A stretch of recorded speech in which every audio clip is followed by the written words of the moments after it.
que é A Classe Média no Espelho, que foi um livro que eu fiz entre 2015 e 2018, né, porque teve muita entrevista, isso é um trabalho muito cansativo. Quem mexe com isso sabe exatamente o que isso significa, mas que me deu muito prazer. Eu acho que foi, enfim, eu fiz o melhor que eu pude. É difícil a gente terminar um livro com essa sensação, né? Fiz o melhor que eu pude, eu não conseguiria fazer melhor. Foi basicamente isso que eu senti nesse livro. E eu vou conversar um pouquinho com vocês sobre isso, mas antes eu gostaria de falar sobre um instante político, porque quer dizer, a gente está numa... É inacreditável, né? Às vezes, quando eu acredito, olho um negócio desse, como é que você vai escolher o pior, mais despreparado político para protestar? Isso é uma coisa, né? Quer dizer, a sociedade foi completamente imbecilizada, não é isso? Eu próprio disse isso já várias vezes, mas enfim, às vezes quando você vê, apesar de você ter dito, apesar de você compreender as razões daquilo, você não acredita ainda que a coisa possa ter chegado a esse ponto.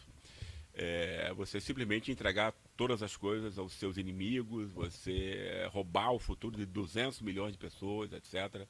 Mas o que eu gostaria de falar aqui é outra coisa, pessoal. É uma coisa incômoda, não é uma coisa legal, porque a gente fala de pessoas, algumas delas estão no nosso campo, na mesma luta, etc, etc. É óbvio que eu sei que as condições dessas eleições foram especialmente difíceis, tinha uma violência que dava medo em qualquer um, não é isso? Teve muito dinheiro, teve muita fake news, teve muito... Não é isso? Quer dizer, podia ser que com a melhor das mensagens, ainda assim se perdesse as eleições. Eu não estou disputando isso. Agora, fora isso, a discussão foi muito mal feita. A esquerda foi, para mim, burra, para dizer o mínimo, porque eu poderia dizer pouco inteligente, mas eu estou em família aqui, eu posso ser bem, né?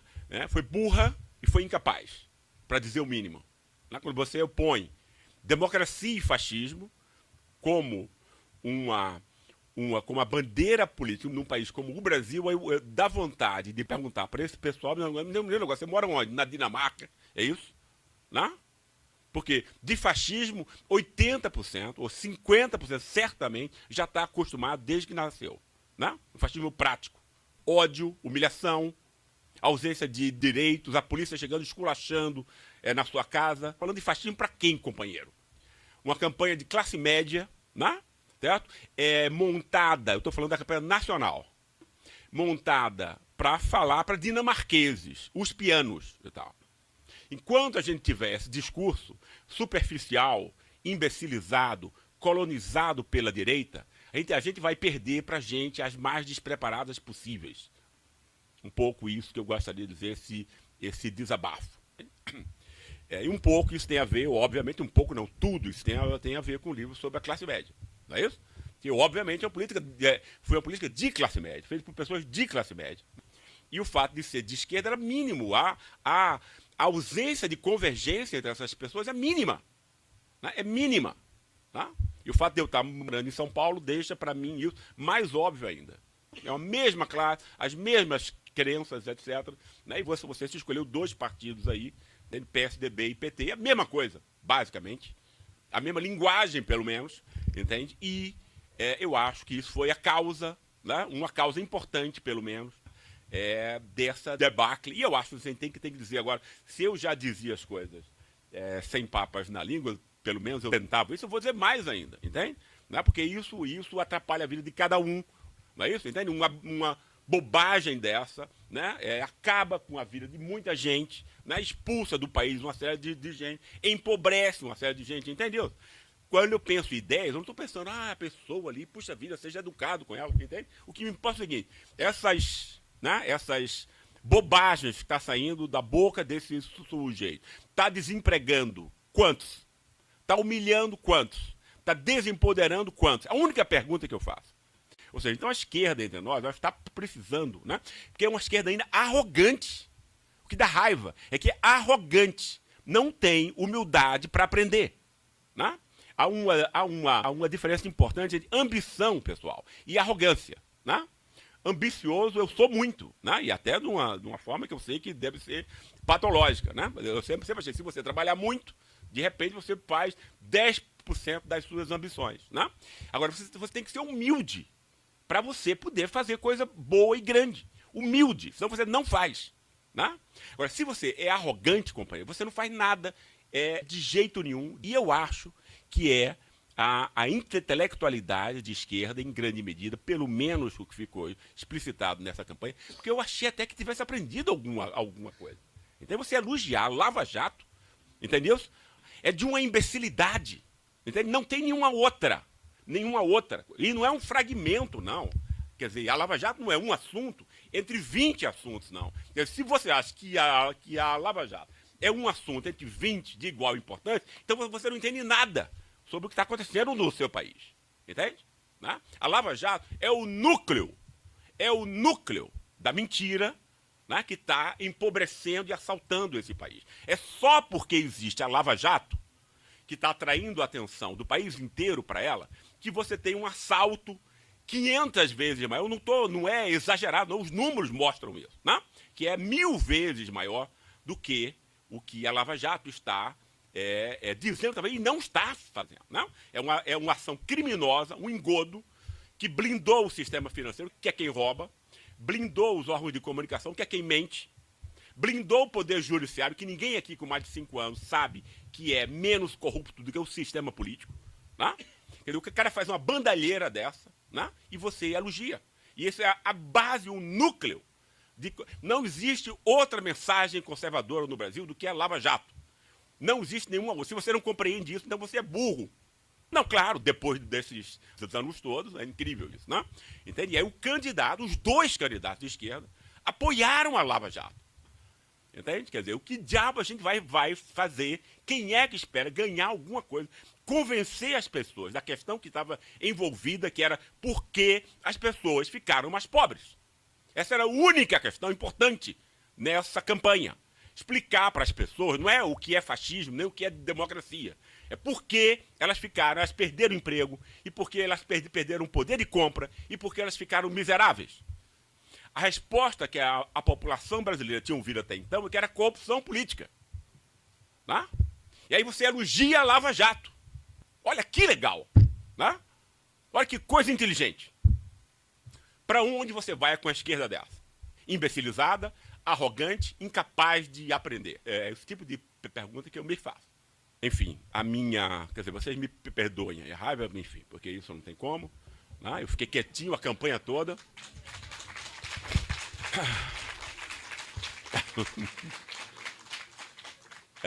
E tem tudo a ver com o que a gente vai falar sobre o livro agora. Agora sim vamos começar a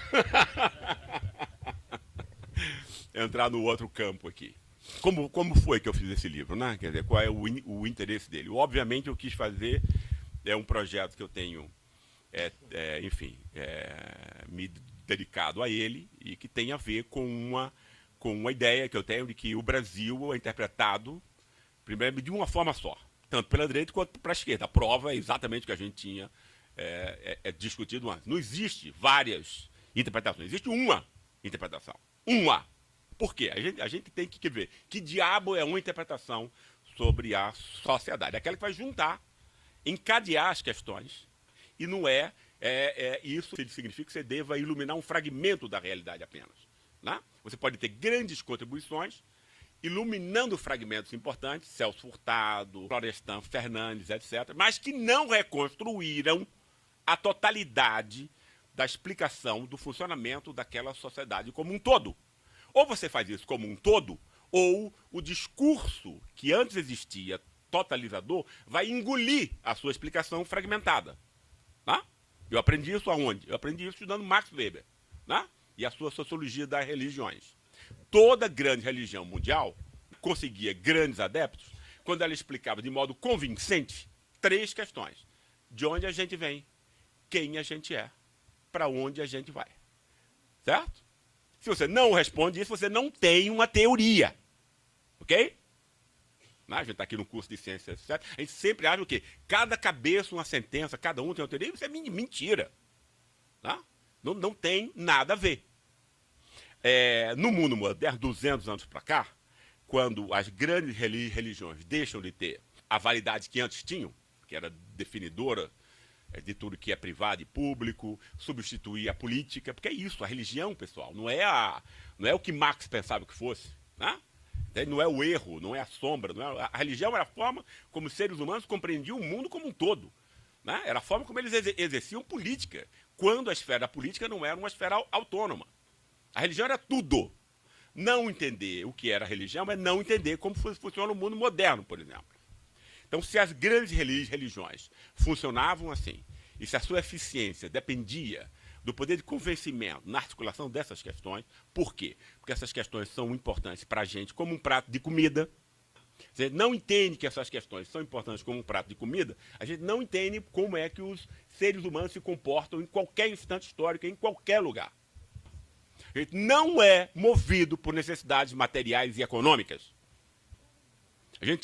Essa é uma necessidade importante, mas a forma, inclusive, como a gente encara as necessidades materiais e econômicas é construída ideacionalmente, simbolicamente, afetivamente, emocionalmente.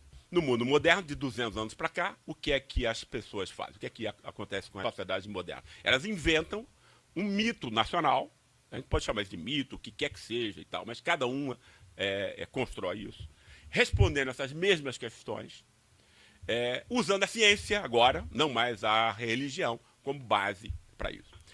Todo o comportamento de todas as classes, de todos os indivíduos, são perpassados por essa mensagem. Senão, a gente não entende o que diabo acontece no mundo. Indivíduo não cria nenhuma ideia. Indivíduo não cria nenhuma emoção, nenhuma moralidade. Isso é uma imbecilidade do liberalismo dominante, que usa isso inflando os egos dos incautos, dizendo que você é poderoso, você pode tudo, querer poder, escolha a sua vida, escolha o seu valor e tal. Só um imbecil acredita nisso. E as propagandas de uísque e de cigarro, não é isso? Tá? Isso não existe, tá? Contando para vocês. O indivíduo não cria nada, coisa nenhuma. Ele recebe pensado da sociedade e vai entrar não só na cabeça, mas de um modo muito pior, muito mais insidioso, nos afetos, pelo sangue, de modo automático, por emoções e afetos. É assim que a sociedade funciona. Então é extremamente importante, né, você discutir essas ideias que são dominantes. Você não está falando de coisas que vão ficar nos livros, você está falando de coisas que vão decidir toda a sua vida, em todas as dimensões. Então, nesse sentido, o Brasil tem uma teoria só, umazinha, não tem duas, é só uma, tá? E ela articula esses 3 P's, né? Que é personalismo, vem de Portugal e tal, não vou repetir esse negócio aqui, já fiz isso, é uma ideia idiota, basta você ler o Elite do Atraso que você percebe isso. Aí essa ideia idiota de que o brasileiro tem essa corrupção de Portugal, né, e todo mundo é ladrão e tal, claro, você tem que humilhar o povo, não é isso? A elite tem que oprimir, moralizar a opressão, senão ela não ajoelha o povo inteiro, porque e não pode meter a mão no bolso dessas pessoas, não é isso? É para isso que essas ideias foram montadas. Para além disso, tem outra imbecilidade, que você diz, olha, se nós todos somos ladrões, mas a roubalheira vai acontecer só no Estado. Olha que coisa incrível, né? Não é isso? Não passou pela cabeça de ninguém, sim, mas, pô, se todo mundo é ladrão, então no mercado não. Então, para quem é proprietário e dono desse mercado, né? Olha, eu estou roubando e é invisível. Eu estou roubando e ninguém percebe. Né? Eu estou roubando e ninguém diz que é roubo. É negócio, é trabalho honesto e tal. Né? Pô, legal, né? Patrimonialismo, essa besteira, né? Que a esquerda acredita até hoje. Que é elogiar a Lava Jato é acreditar nessa imbecilidade de patrimonialismo. Né? Não é só para evitar pegar um tema incômodo no público e tal, no ambiente eleitoral. É porque acredita nessa bobagem, né? Nesse lixo, burrice, incapacidade. E além de burrice e de incapacidade, arrogância, né? Incapacidade de aprender. Né? O terceiro ponto, o populismo. Não só a roubalheira de todas as questões vem do Estado, como também esse povo, coitado, imbecil, vem do campo para a cidade, acostumado a obedecer, nunca foi na USP, nem nas universidades montadas a partir desse modelo, não é isso? Então não sabe nada como funciona o mundo. Então, vão ser facilmente manipuláveis e todos os líderes populares, portanto, são manipuladores. Né? Essas três questões montam a interpretação do Brasil, está por trás de tudo que a imprensa diz sobre o Brasil. Duvido que vocês achem um quarto ou quinto elemento. Ok? Né? Isso é a interpretação do Brasil dominante, na direita e na esquerda. Ok? E é uma bobagem. Né? Se é uma bobagem, qual é a interpretação verdadeira? Né? Qual é aquela que denuncia o poder? Não é isso? Como a gente constrói isso? É isso que eu venho tentando fazer. Eu acho que eu estou fazendo em alguma medida. E esse livro sobre a classe média é um dos capítulos, é uma das etapas desse empreendimento. Claro que a classe média é uma classe extremamente importante. Por quê? Porque a classe média, né, eu trabalho com essa ideia de que o Brasil tem 4 grandes classes, não é isso? E que, para que a gente compreenda qualquer coisa no mundo, você tem que pensar primeiro na classe. Né? Tem nada, seja comparável, nem importância, nem significado teórico com a classe social, desde que você não entenda a classe nem como o liberalismo, nem como no marxismo vulgar, como uma dimensão econômica. Porque aí você não, aí a classe não serve para coisa nenhuma. Você acha que classe é o lugar na produção, ou a renda que você recebe, então você não sabe nada sobre a classe, e esse conceito é inutilizável. Né? Não explica nada, zero. Né? Você vai confundir coisas e não vai saber como o mundo funciona. Classe você tem que pensar como? Classe é a formação afetiva, emocional de indivíduos com um aparato diferencial para competir no mundo. Reprodução de privilégios. Podem ser positivos ou podem ser negativos. A elite, que vai, no fundo, reproduzir capital econômico, títulos de propriedade, pouquíssima gente entre nós, mas é pouco mesmo. 1% num país como a Alemanha. Aqui é 0,0,0,0. Que é realmente elite. Elite é o latifundiário, que é o eleitor aí do... Não é isso? Porque ele reflete, ou seja, uma classe de assassino, uma classe historicamente. As classes se montam, se constroem historicamente. E a nossa elite agrária, ela é historicamente formada por assassino, né, e ladrão de terra. Não é isso? Até hoje. A acumulação primitiva de capital no Brasil é isso. Né? Não é isso? E que é industrial, e que a nossa industrialização não aconteceu, eu aprendi isso na pesquisa para esse livro, porque, claro, a classe média vai ser o delegado da elite, então a gente tem que compreender como as frações da elite funcionam. A elite, né, é quem tem dinheiro, pessoal. Elite é, dinheiro, o resto é bobagem. Por que elite é dinheiro? Porque compra os outros. As outras elites são compráveis por dinheiro. Não é que essa elite não vai precisar de outra coisa, ela vai precisar de intelectual para enganar o povo. Né? Os nossos intelectuais enganaram o povo. Você tira aí uma mão cheia, no máximo. Né? O resto é enganaram o povo. Inclusive os que a esquerda tanto gosta. Você precisa comprar o juiz, né, para ele assinar tudo que você for. A gente conhece os juízes que fazem esse tipo de coisa. Encarceram gente, né, para não disputar a eleição. Depois você recebe um cargo do cara que ganhou a eleição, mas você encarcerou. Olha que legal. Não é não? Turma boa, né? Pois é, a elite existe para comprar esse tipo de gente. Embaixo dela você tem a classe média. O que é a classe média? O que é que caracteriza a classe média? É a renda dela? Não. Se você vai pegar a renda, você é um imbecil. Né? Tá? Por que imbecilidade? Você achar que classe é renda? Não, é porque é fácil de você provar a imbecilidade, pessoal, em 30 segundos. Conta aí, Wellington. Conta aí, Wellington. Renda é uma coisa que você tem como adulto. Né? Tá?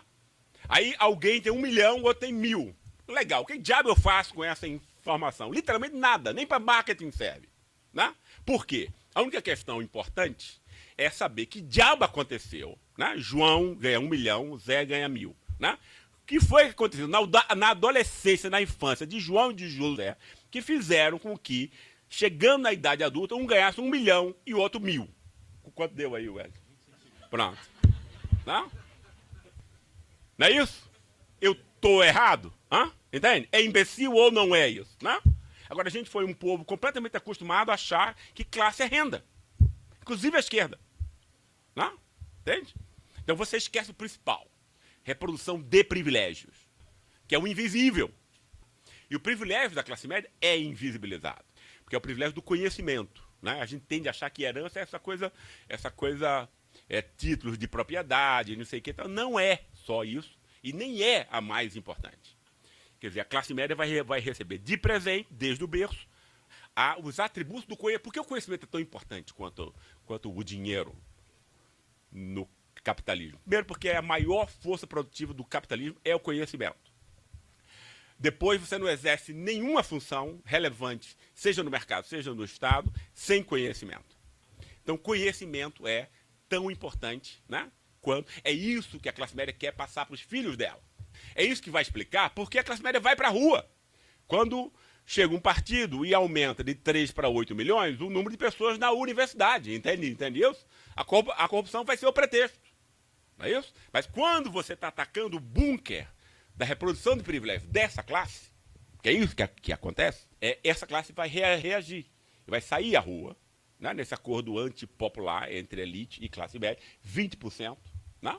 Por que isso é uma loucura? Porque tem outros países, não precisa ser países, né, quer dizer, como a Alemanha, Inglaterra, França, Escandinávia, esse conhecimento é conhecimento de ponta, de vanguarda, acessível a 80%, 90%. Aqui é para 20%. E você deliberadamente evita que os outros 80% tenham acesso. Até pouco tempo você não podia dizer isso, porque é uma canalice, né? Entende? Quer dizer, de onde é que você retira? Não, isso tudo, pessoal, o que eu estou dizendo aqui para vocês é reflexão sociológica. Canalha no sentido do cristianismo. Nossa base moral, invisível, não é isso? A gente não percebe, não é isso? A gente só vê dinheiro e poder como móveis do comportamento humano, né? Mas, hegelianamente, mais importante do que dinheiro e poder é a moralidade. Só que moralidade não é moralismo. Não é isso? Eu faço, nesse livro, uma gênese da noção de desempenho e de ser humano estético. Construções históricas, né? A reforma protestante, o próprio cristianismo, foram as formas que montaram morais, porque moralidade é isso, né? É a forma como você se avalia e como os outros são avaliados, em todas as dimensões. Não é moralismo. Né? Isso é invisível para a gente, mas cada um de nós está fazendo essas avaliações consigo e com os outros a cada segundo. Desempenho, né? Porque a gente só respeita quem é produtivo. Por isso a gente despreza os 40% de brasileiros que pertencem à ralé. Quem é bonzinho tem pena.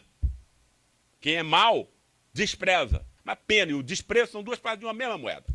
Isso significa o quê? Que não tem nenhum indivíduo com capacidade de produzir emoções morais distintas daquelas que são dominantes na sua própria sociedade. Você pode reagir de um modo distinto, não é isso? Mas ela é a mesma, a desvalorização objetiva dessas pessoas que não foram preparadas e foram intencionalmente retiradas a capacidade de aprendizado, porque só aprende quem é exposto aos estímulos do aprendizado.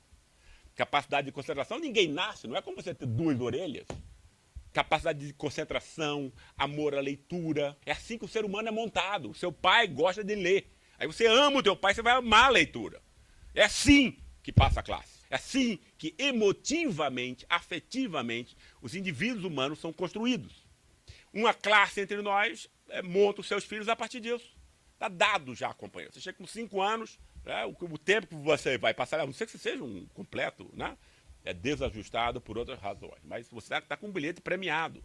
Você vai até a universidade como vencedor. Por quê? Porque você tem as pré-condições emocionais e afetivas para isso. Para pensar, para refletir, etc, etc. A gente não vê nada disso, que a gente imagina que os seres humanos são razão, um negócio louco. E essa é a classe desse privilégio.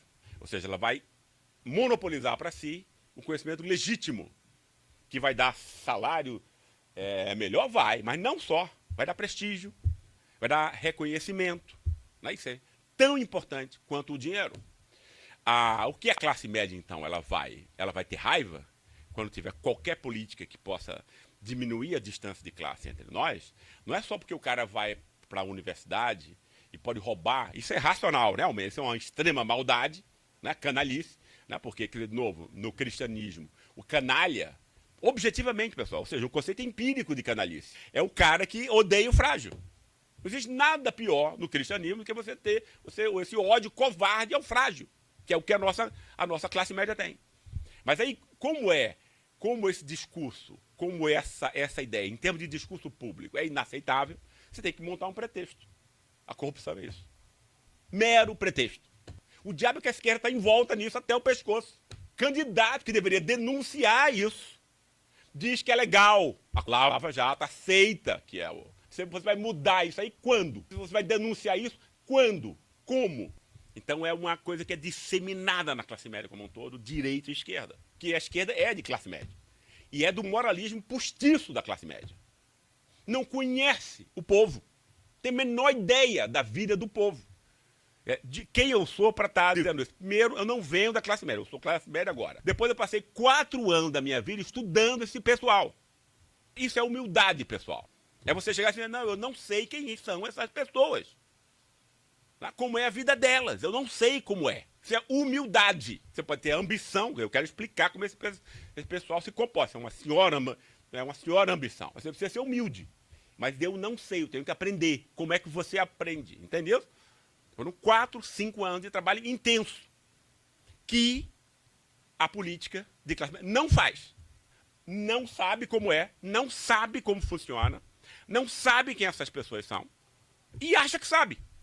Aí fala, como na Dinamarca, não é isso? Olha, pessoal, como? Não? Vocês não querem a democracia? Puxa vida, é tão mais bonito. Não? Vocês vão optar pelo fascismo? Não é isso? Olha que coisa legal, não é isso?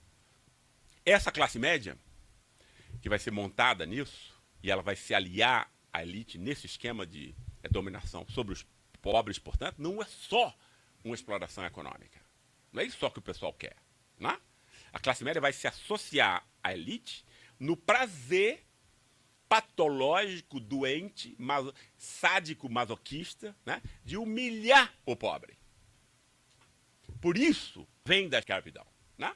Porque a escravidão não é só o domínio econômico sobre o escravo, é o ódio ao escravo. Né? Você vai desenvolvendo em você. Por conta disso, ele não vem de Portugal. Portugal não tinha escravismo. Né? O senhor de escravo podia até ser português. Né? Como eu fico brincando, torcer pelo Vasco da Gama, né, Uélio? Gostar de bacalhau, alicrina, isso também. Ele não é mais português. Ele pode até falar português, pode cantar as musiquinhas, mas ele não sente, nem se emociona, nem vê os outros seres humanos como português, mas vê por quê? Porque ele está emaranhado nas relações escravocratas. Ele vai sentir como o senhor de escravos, que nenhum outro português sente. Então ele não é português, ok? Ele é um escravocrata. Então ele vai ter que humilhar 24 horas o seu escravo, por exemplo. Aí ele vai começar a ter prazer nisso. Aí imagina quando o escravo chega um governo e dá 70% de aumento, de um salário mínimo. Não, mas aí o cara, aí a mocinha lá dessa classe vai na loja Zara, não é isso? Que a classe média compra à vista e tal, aí compra uma sainha, coitadinha. Né? Em 24 meses, a única sainha que ela tem para sair no sábado, não é isso? Aí a senhora de classe média olha, opa, não uso mais essa saia, nunca mais. É ou não é? Não é isso? Ou seja, não é só o acesso à universidade. Essas pessoas não podem estar no mesmo lugar. Não podem estar consumindo as mesmas coisas. Não podem estar andando de avião. Tem que estar no sal, porque você quer o mal delas. Você quer que a polícia mate. Você quer ver na hora da faxina em casa e depois tchau.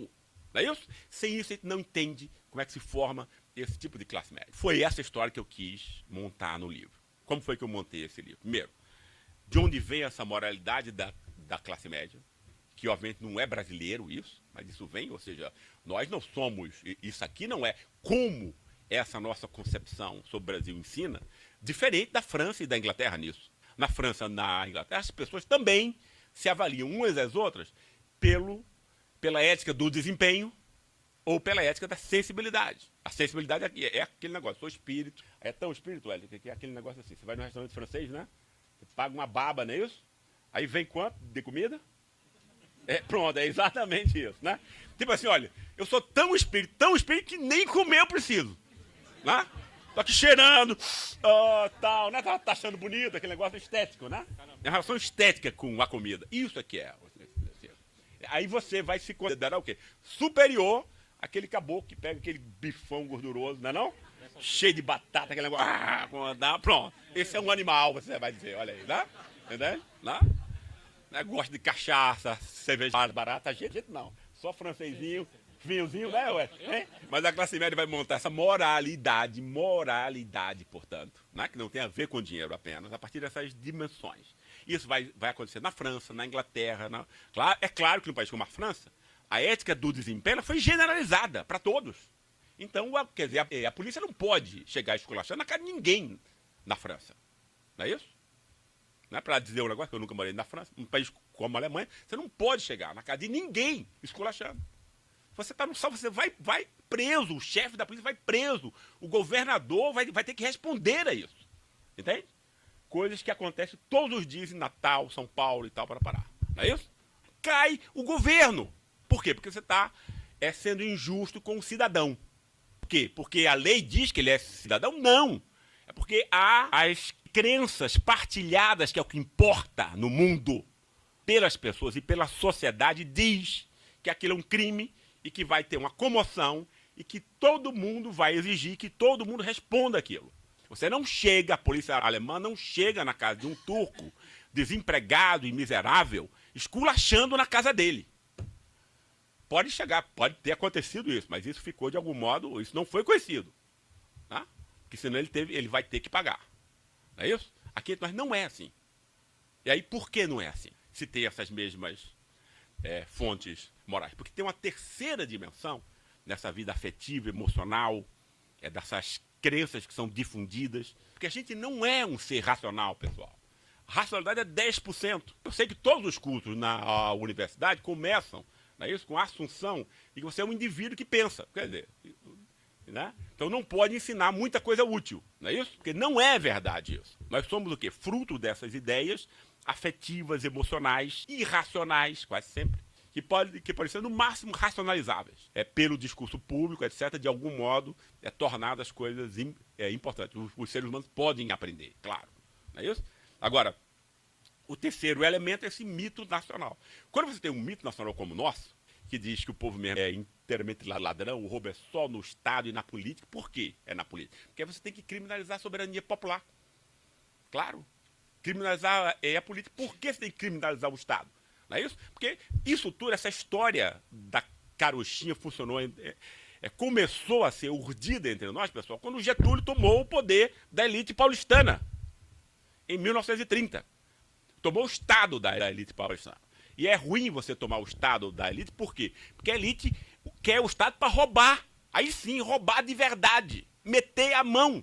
Aí quando você quer o Estado para você roubar, e não pode ir nada para o povo, é essa dívida pública. Não é nem dívida, nem é pública. Não é dívida porque não tem contraprestação, é 98% de juros sobre juros. Não é pública que só tem ladruagem de banco e pessoas privadas dentro dela. Por isso que ninguém audita. Para isso que tem uma imprensa que é dessa elite, que nunca vai tocar nessas questões. A boca de fumo da corrupção do Brasil, pessoal, é o Banco Central. Gente de terno, gravata, com doutorado em Chicago. Esse é o real ladrão. Mói uma sociedade como um todo. Retira chances de vida de centenas de milhões. Isso é que é roubalheira. O Estado quer para isso. Aí montou toda essa estrutura para que isso ficasse invisível, porque no fundo é a perpetuação da República Velha que a gente tem, desses últimos 100 anos, e que diabo é a República Velha? O Estado, para mim, eu estou dizendo como se fosse elite, né? O Estado, para mim, para eu roubar, só eu, né? E sem voto. Por que você prende Lula? Ué, não é isso? Você tem que prender o representante dos pobres. Claro, os pobres não podem ter representação. Pronto. É isso. Então, há 100 anos, essas duas questões. Criminaliza político, o Estado, o povo não pode ter representante, e o que uma esquerda imbecilizada não entende, né? O roubo é feito pela elite. Quem rouba é a elite. Quando você diz que a Lava Jato tem alguma coisa positiva, você está dizendo que a elite tem razão. Quando é, meu Deus do céu, que vai entrar na cabeça desse povo isso? A elite, ela vai se montar como, né? Quer dizer, no fundo, um país desenvolvido, pessoal, quando ele é muito grande como o nosso, ele vai precisar de duas coisas: indústria e educação. Claro que tem outras coisas importantes, não estou querendo dizer isso. Mas para organizar o raciocínio, você pergunta: o que é mais importante? Aí você organiza o pensamento. O que foi que aconteceu com a gente na indústria e na educação? Se a gente fosse a Austrália, aí bastava ter esse latifúndio aí. Né? Mas não é a Austrália. A Austrália tem 10 vezes menos gente. Como é que você vai empregar esse povo? 200 milhões. Tem que ter indústria, diversos tipos, de alta tecnologia, que vai empregar pouco, mas tem que ter de pouca tecnologia, que vai empregar muito, mas ao menos é um salário, ao menos é um emprego. E o que foi que aconteceu com a nossa indústria? A fração industrial do capitalismo é o que dá a face racional do capitalismo como sistema econômico. Por quê? Ora, pense no Henry Ford, que inventou a produção em série, né? Eu esqueci o nome agora, o diabo daquele negócio que vai rolando, a linha de montagem. O que foi que Ford pensou? A gente nunca teve um industrial desse, né? A gente tem um, como esse Lehman, patrocina essas coisas aí de direito e mora no Lac Le Mans, na Suíça. Olha que milionário legal. E quando vai dar dinheiro para a universidade, dá para Harvard. Tipo, a UFRN nunca recebeu um tostão, né, Wellington? Olha aí. Mas esse cara fez o quê? Ele disse, olha, eu vou produzir carros. Né? Ele criou todo um ramo e toda uma forma de ser industrial, no fundo, Henry Ford. Claro que ele explorava os trabalhadores de uma forma absurda e tudo, mas ele dava um salário decente para os trabalhadores. O trabalhador americano, começo do século XX, podia comprar um carro, um Ford Bigode T, só a elite aqui podia. Ou seja, o que foi que ele pensou? Um cara inteligente. Olha, eu sou vendedor de carros, eu quero vender muito carro, eu tenho uma linha de montagem, não vai ser só para uma pequena elite, tem que ser um negócio popular, não é isso? Então eu vou dar salários bons, decentes para os meus trabalhadores. Eles vão trabalhar contentes e vão poder comprar meu carro. Simples assim. Isso inspirou, tem todo um ramo industrial americano, é assim. Nos Estados Unidos é tudo muito dividido, né? Aí tem a coisa dos negros, tem a coisa do branco, tem a coisa não sei o que, mas tem um ramo que era, antes que a Europa fosse social-democrata, a grande parte da população americana tinha acesso a bens de luxo, bens de produção durável, desse tipo de escolha. Por que a gente nunca teve gente assim aqui? Não é isso? Essa é uma questão importante, né? Porque depois a classe média não é uma classe, ela não é obviamente classe trabalhadora, como o marxismo vulgar diria, não é isso? Né? Mas ela não é uma classe independente, digamos assim, como a classe dos proprietários é. Ela depende dos proprietários. A função dela é ser delegada dos proprietários, no mercado, no Estado e na esfera pública. É claro que vai ter contradições aí, claro. E aí, os nossos industriais, a nossa elite rural, a gente sabe de onde vem, né? Bandido, não é isso? Assassino e ladrão, não é isso? Essa é a classe rural que nós temos. E é a classe que aprendeu e que até hoje é assim. Vocês sabem disso. Essa elite vai se juntar com a elite comercial financeira, que também não tem interesse a longo prazo, que é só o saque e a rapina, não é isso? Porque se você comprar o país inteiro e o país ficar miserável, então você pode pegar esse fundo de investimento aí e acabar com a Turquia, acabar com outros países e tal, entende? Não? Você não vai ter, nessas frações aqui, você não tem interesse real, racional, de longo prazo, que seja comungável com o interesse da sociedade como um todo. Não? E a indústria, que poderia ter, não à toa, foi sempre a grande ilusão da esquerda. Não? Uma associação desde o Partido Comunista, uma associação com a fração industrial. Juntando trabalhadores e fração industrial. Sempre tomou na cabeça, não é isso? Até a última tentativa foi de Dilma. Por que a gente não tem uma classe de industriais, como Henry Ford? Por quê? Ora, esse pessoal todo que veio para cá começou a ganhar uma grana em São Paulo. São Paulo era, em 1910 já, um grande centro industrial em termos globais, mundiais. Tinha 600 mil pessoas lá e 300 mil proletários. Italianos, espanhóis, etc. E começou a produzir muito, ganhar muito dinheiro. Ganhar mais dinheiro relativamente do que a elite agrária. Mas nunca peitou o arranjo da elite agrária. Juntamente, elite agrária e fração comercial financeira do capital. Né? Por quê? Era um pessoal todo ele estrangeiro. Toda a classe de industriais entre nós foi montada a partir dos importadores e exportadores. Matarazzo, Cresp, Weissflock, Klabin, etc. São esses caras todos estrangeiros. Tinham mais interesse no país de origem do que no país que os havia enriquecido.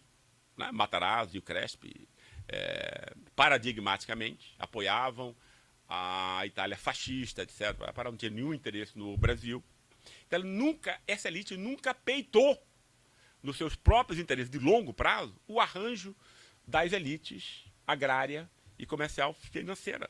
Né? Ao contrário, os filhos dos Matarazzo casavam com a elite rural. Eles mantinham um arranjo de classe, onde mesmo a indústria sendo, nessa época, a fração exponencialmente mais importante em termos econômicos, poderia ter feito, como foi, porque se você não tem um desenvolvimento econômico decente sem uma forte fração industrial de capital.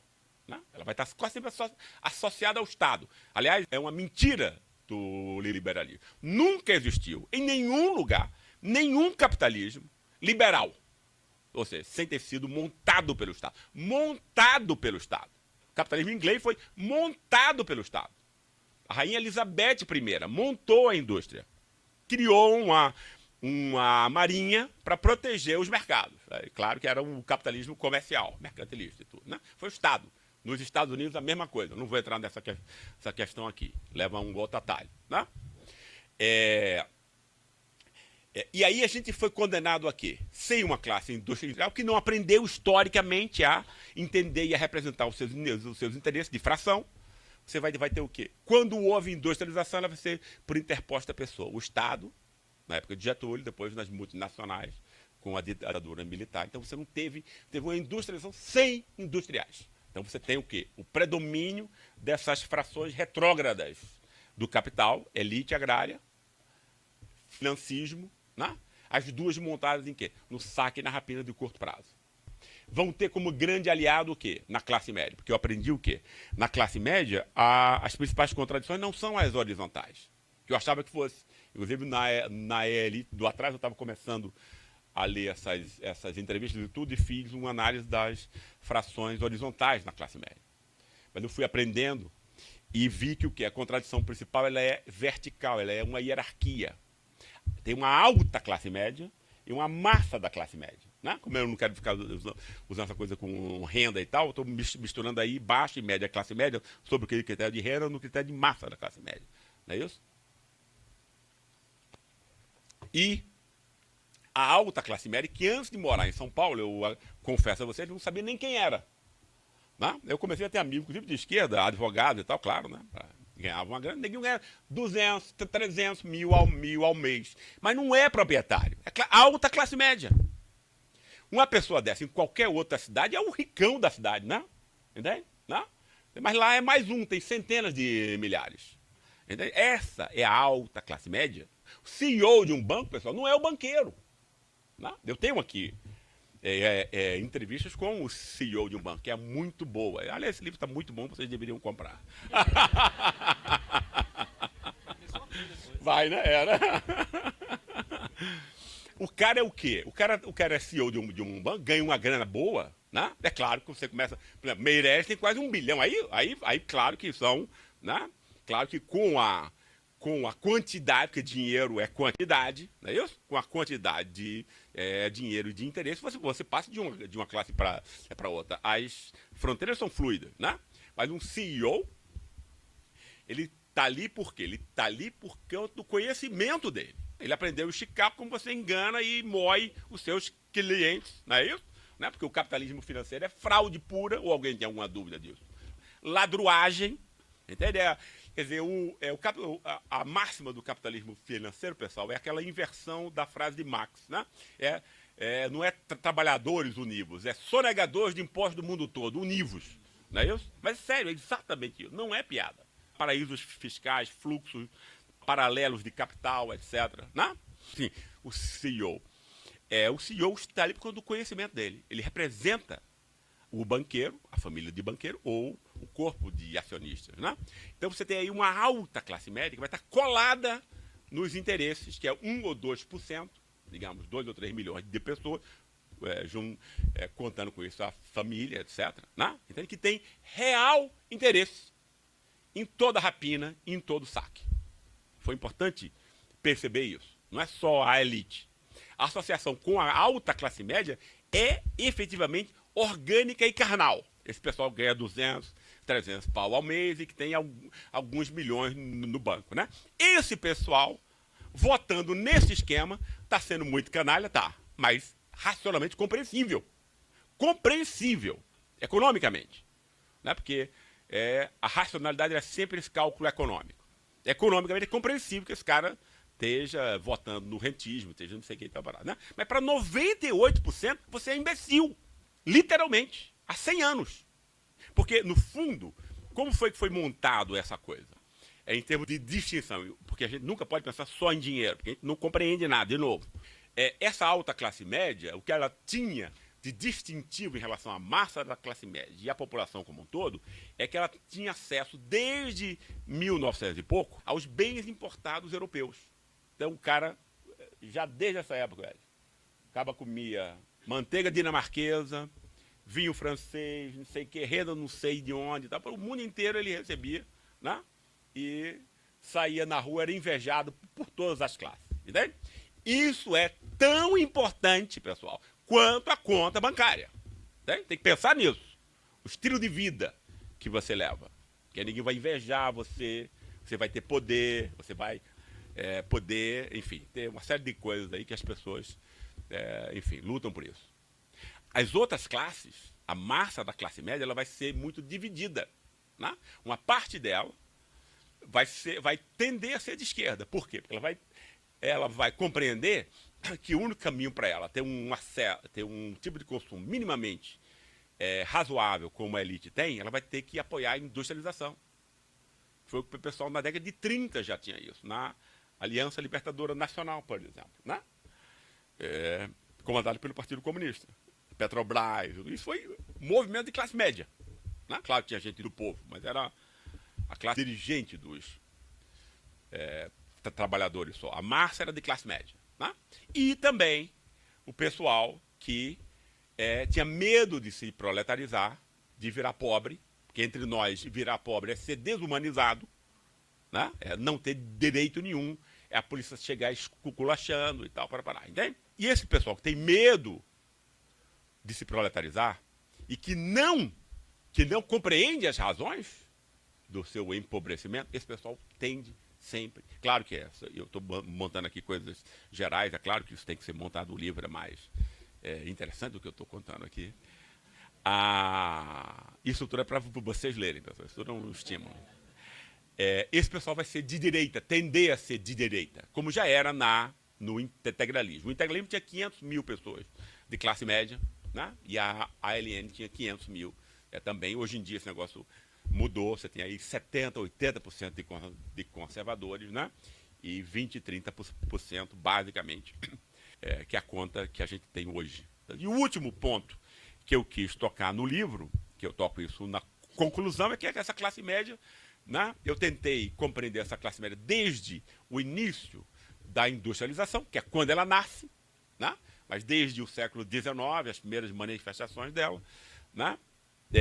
Depois, com a industrialização, ela se torna uma tecnoburocracia, né? É onde vai haver realmente a grande distinção entre a alta classe média e a massa da classe média, com a ditadura militar especialmente, e depois o rentismo agora. E é compreender o capitalismo financeiro, que é uma coisa que eu ainda gostaria de compreender melhor, mas enfim, que eu já estudei para compreender isso na cabeça desses caras de classe média que eu estava entrevistando. Uma coisa que o capitalismo financeiro faz, e aí eu encerro, como nada é só econômico, quando a gente vê só economia, significa que ele não está vendo nada sobre o mundo, só a parte mais superficial, foi o que o capitalismo fez para poder roubar as pessoas, sem as pessoas nem sentirem, né? Porque é isso que a dominação faz.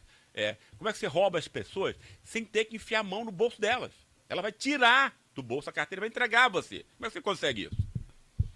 O capitalismo financeiro isolou os indivíduos, quebrou os sindicatos, quebrou os partidos, quebrou as associações de classe, quebrou todos os vínculos sociais que os indivíduos tinham, os trabalhadores tinham. Você isola o trabalhador e ele fica indefeso. Quem está isolado está politicamente indefeso. O que o capitalismo faz. Ou seja, ele isola esse indivíduo, fica politicamente indefeso. E aí você faz o que com ele? Você compra a imprensa. Foi um movimento que o capitalismo financeiro fez a partir dos anos 90. Comprou a imprensa inteira. Murdoch fez isso intencionalmente. Inglaterra, Estados Unidos e tal. Então você vai o quê? Você vai dominar por cima essas pessoas sem vínculos de proteção, indefesas politicamente, e que acham que o fracasso dela não é mais culpa de um sistema injusto, Mas é culpa, né? As pessoas foram induzidas durante esses últimos anos, as últimas décadas, a perceber o seu desemprego, o seu empobrecimento, a opressão como um fracasso individual causado por você. Você que é um lixo. Você perdeu o emprego, o lixo é você. Não é porque você deu a Petrobras de presente e aí você não tem mais investimento público. Né? É porque você é um imbecil. Você é um fracasso. Né? É isso que eu vi aqui, especialmente nesse pessoal. E aí, Wellington, um ano antes dessa eleição já estava tudo montado para o Bolsonaro da vida. Porque o cara, por exemplo, né? Citar algumas entrevistas aqui, duas, no Rio de Janeiro, as duas. É um cara que era agente imobiliário e tinha ganho uma grana preta entre 2010 e 2014, claro, o boom, né, da economia. Aí depois ele perde tudo e vira motorista de carros de luxo. Né? Entrou numa coisa de um divórcio, perdeu os apartamentos, não sei o quê, mas ainda conseguiu uma graninha, comprou 3 carros, ele dirige um, não sei o quê, e está claro. Né? Aí você pergunta a ele, quem foi que fez isso com você? Ele, o PT. Né? Claro. Não é isso? Porque de outra forma, ele teria que dizer o quê? Desculpe a palavra. Eu sou um merda, eu sou um lixo. Porque eu tive as oportunidades e eu perdi. Então, eu sou culpado. Então, o que é que você faz com essa agressividade? Que é dirigida a você. Olha, você é nada, você é um lixo, você não vale coisa nenhuma, você é um fracassado, você é um fracasso. O filho dele vai achar isso, a mulher dele vai achar isso. Entende? Ele vai ser assoberbado por isso. Aí ele cai o quê? Quais são as opções dele? Ele cai no álcool, que muita gente cai. Ou ele cai numa depressão, né? Sobre 1000 formas, etc, etc. Ou ele pega essa agressão, não dirige para ele próprio, externaliza num bode expiatório socialmente aceitável, montado pela imprensa, com a ajuda da esquerda, que acha que é realmente o patrimônio. Entendi isso, Wellington. Aí tem uma esquerda depois que vai dizer, não, é isso mesmo, pessoal. É patrimonialismo. Você não está sendo roubado, não, é o Estado, é a política. Entendeu? A esquerda, se é que merece esse nome. E aí esse cara vai, claro, entende? A clientela para esse tipo de mensagem já estava aí. Esse cara jurava que Lula tinha 60 milhões de dólares enterrados, sabe aonde? Na Alemanha. Aí eu perguntei para ele, rapaz, na Alemanha? Ele disse, é. Ele disse assim, o erro é que o pessoal está procurando isso na Suíça. Mas Lula, eu disse assim, rapaz, é mesmo, mas como foi esse negócio? Não, ele enterrou. Enterrou. Aonde? Lá na Alemanha foi. Mas como assim? Com a ajuda de Merkel. Angela Merkel.